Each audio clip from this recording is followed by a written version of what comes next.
조인섭 변호사의 상담소.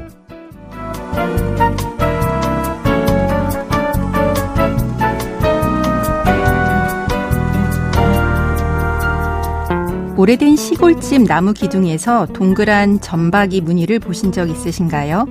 그걸 바로 옹이라고 하는데요. 나뭇가지가 꺾이거나 떨어져 나가면서 생긴 흉터라고 할 수 있죠. 옹이가 단단히 박힌 나무는 쉽게 갈라지거나 뒤틀리지 않아서 주로 건물의 대들보나 기둥으로 쓰인다고 합니다. 사람도 그렇지 않을까요?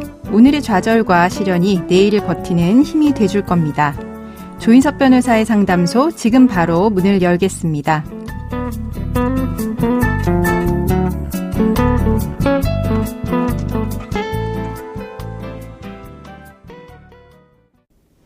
당신을 위한 로하우스 조담소, 오늘도 김미루 변호사와 함께합니다. 안녕하세요. 안녕하세요. 법무법인 신세계로 김미루 변호사입니다. 오늘의 주인공은 어떤 고민이 있으실까요? 사연으로 만나보시죠. 제 직업은 교사로 25년 동안 재직하고 있습니다. 스스로 아이들은 잘 키웠다고 생각하는데 남편과는 사이가 좋지 않아서 대면대면한 사이입니다. 사업을 하는 남편은 생활비를 들쑥날쑥하게 줬고 가사와 육아에 참여하지 않았습니다. 남편은 화가 나면 자주 집안 물건을 던지고 욕설과 폭언을 입에 달고 다녔습니다. 괴로웠지만 아이들이 장성하길 바라며 버텼습니다. 남편은 사업을 하다가 많이 망했고 빚을 갚는데도 오래 걸렸습니다. 저 혼자 아이들을 키우고 가정을 돌본 셈입니다. 아이들은 성인이 되자 저에게 원하는 대로 하라고 했고 저는 남편에게 이혼을 하자고 했습니다. 이미 우리가 가진 재산은 탕진한 지 오래였기 때문에 남아있는 것이라곤 아파트 2채뿐이었습니다. 한 채는 남편이 사업적 채무가 많을 때 시동생 명의로 해둔 아파트이고 나머지 한 채는 제 명의였습니다. 하지만 남편은 이를 인정하지 않고 남은 아파트는 제 명의 아파트 한 채뿐이라고 했습니다. 그러면서 이혼을 한다면 몇 년 뒤에 받을 제 연금도 분할해야 한다고 말했습니다. 이제까지 아이들을 위하고 제 노후를 위해서 악착같이 살면서 지금에 이르렀는데 저런 말을 하는 남편이 괘씸합니다. 이혼을 하면 제가 아직도 받지 않은 연금까지 분할해야 하나요?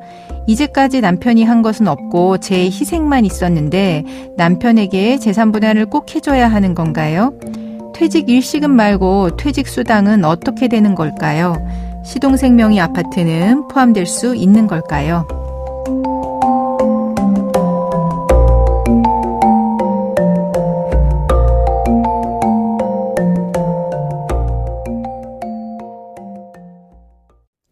네, 사연자분은 교사라고 하셨습니다. 이제 25년 동안 근무하고 있고 아직 정년 퇴직하기까지는 시간이 좀 남은 것 같은데요. 이혼을 하게 될 경우 사연자분의 연금, 재산분할 대상으로 될까요? 근로자 퇴직급여 보장법, 공무원연금법, 군인연금법, 사립학교교직원연금법이 각 규정하고 있는 퇴직급여는 사회보장적 급여로서의 성격 외에 임금의 후불적인 성격과 성실한 근무에 대한 공로보상적인 성격도 지니고 있습니다. 그래서 저희 판례는 이러한 퇴직급여를 수령하기 위해서는 일정 기간 근무할 것이 요구되는데 그와 같이 근무함에 있어 상대방 배우자의 협력이 기여한 것으로 인정되면 그 퇴직급여 역시 부부 쌍방의 협력으로 이룩한 재산으로 재산분할 대상이 될 수 있다고 보고 있습니다. 비록 이혼 당시 부부 일방이 아직 재직 중이어서 실제 퇴직급여를 수령하지 않았더라도 이혼 소송의 사실심 변론 종결 시에 이미 잠재적으로 존재하여 경제적 가치의 현실적 평가가 가능한 재산인 퇴직급여 채권은 재산분할 대상에 포함시킬 수 있고 구체적으로는 이혼 소송의 사실심 변론 종결 시를 기준으로 그 시점에서 퇴직할 경우 수령할 수 있는 것으로 예상되는 퇴직급여 상당액 채권을 그 대상으로 할 수 있습니다.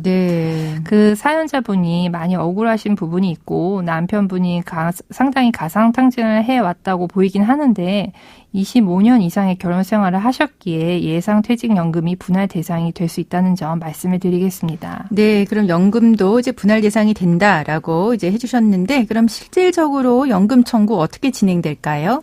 그 사립학교 교직원 연금법 제42조 1항은 이혼에 따른 분할연금의 지급과 절차에 관하여 공무원 연금법 제45조, 제46조를 준용하고 있는데요. 네. 이 법률에 따르면 혼인 기간이 5년 이상인 사람이 네. 배우자와 이혼하고 배우자였던 사람이 퇴직연금 또는 조기퇴직연금 수급권자이며 네. 자신이 65세가 되었을 때 그때부터 그가 생존하는 동안 공무원 연금공단에 별도로 청구를 하여 배우자였던 사람의 퇴직연금 또는 조기퇴직연금액 중 혼인 기간에 해당하는 연금액을 균등하게 나눈 금액을 분할연금으로 받을 수 있습니다. 네, 그러니까 혼인 기간이 5년 이상이어야 되고 이제 연금 수급권자여야 되고요. 상대방이 그때 이제 본인이 65세가 되었을 때 이제 혼인 기간에 해당하는 연금의 그 반을 받을 수 있다는 거네요. 네, 그렇습니다. 네. 그래서 이혼한 자의 배우자는 법률에 따라서 직접 공단에 연금을 청구할 수 있는 것입니다. 네. 그러면 이제 이렇게 연금공단에 직접 청구할 수도 있지만 이혼 재판에서 재산 분할로도 그냥 포함해서 마무리할 수도 있지 않을까요? 네, 그렇습니다. 그 법원은 이혼 당사자가 재산 분할 청구 시에 그 공무연금법이 정한 이혼 배우자의 분할연금 청구권에 관한 규정에도 불구하고 네. 혼인 생활의 과정과 기간, 그 퇴직급여의 형성 및 유지에 대한 양 당사자의 기여 정도, 당사자 쌍방이 혼인 생활 중 협력하여 취득한 다른 적극재산과 소극재산의 존재와 규모, 양 당사자의 의사와 나이 등 여러 사정을 종합적으로 고려합니다. 네. 그래서 퇴직급여 채권을 재산분할 대상에 포함하여 재산분할 액수와 방법을 정할 수도 있고요. 재산분할 대상에 포함하지 아니한 채 이혼 당사자들이 공무원연금법에서 정한 분할연금 청구권 등 분할 청구권에 관한 규정에 따르도록 할 수 있습니다. 네, 실제로 그러면은 보통 이혼 사건에서 연금으로 수령하나요? 아니면 일시금으로 정산해서 재산분할 대상으로 포함시키나요? 통상 실무에서는 예상 퇴직연금 상당액을 산정해서 이를 분할 대상에 포함하기보다는 향후 직접 공단에 청구하는 것을 전제로 연금 부분을 제외하고 판단하는 경우가 상당하다는 점 말씀을 드리겠습니다. 네, 요즘 사실 연금에 대해서 많이 예민들 하신데 네. 네, 사연자분이 좀 억울하신 것 같습니다. 팁을 좀 드리자면 어떤 게 있을까요? 그 사연자분께서는 이제 판결이 아니라 조정 단계에서 여러 사정과 기여도를 고려해서 서로 협의해서 쌍방 연금 청구권을 포기하는 것으로, 그러니까 연금 수급권을 영원으로 하는 그런 조정을 한다면 사연자분의 연금 수급권을 지킬 수 있다는 거 말씀을 드리겠습니다. 네. 그럼 연금 이외에 퇴직 수당도 재산분할 대상이 될까요?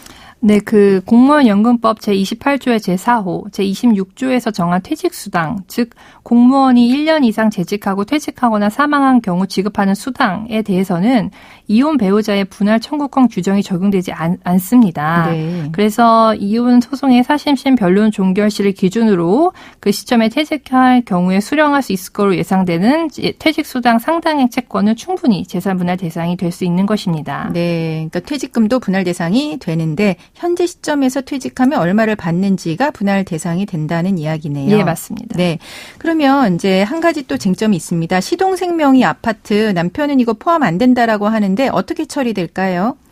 그 남편이 신혼생에게 명의 신탁했다고 볼 만한 객관적인 증거, 명의 신탁 약정서 같은 그런 증거가 있어야만 신혼생 명의 아파트가 분할 대상이 될 수 있을 것 같습니다. 네. 실질적으로 타인 명의 아파트이기 때문에 이를 명의 신탁 해지를 원인으로 소유권을 이전하지 않는 이상은 재산 분할 대상으로 삼기는 좀 힘들어 보이고요. 네. 다만 이제 남편이 그 아파트 취득에 지급한 신혼생한테 지급한 금원이 있으면 그만큼 대여를 해줬다고 볼 수 있기 때문에 네. 그 부분은 분할 대상이 될 수 있다는 점 말씀드리겠습니다. 네, 그럼 지금까지 상담 내용을 정리해 보자면 사연자분이 25년 이상의 결혼 생활을 했기 때문에 예상 퇴직연금도 분할 대상 될 수 있다고 정리해 드렸고요.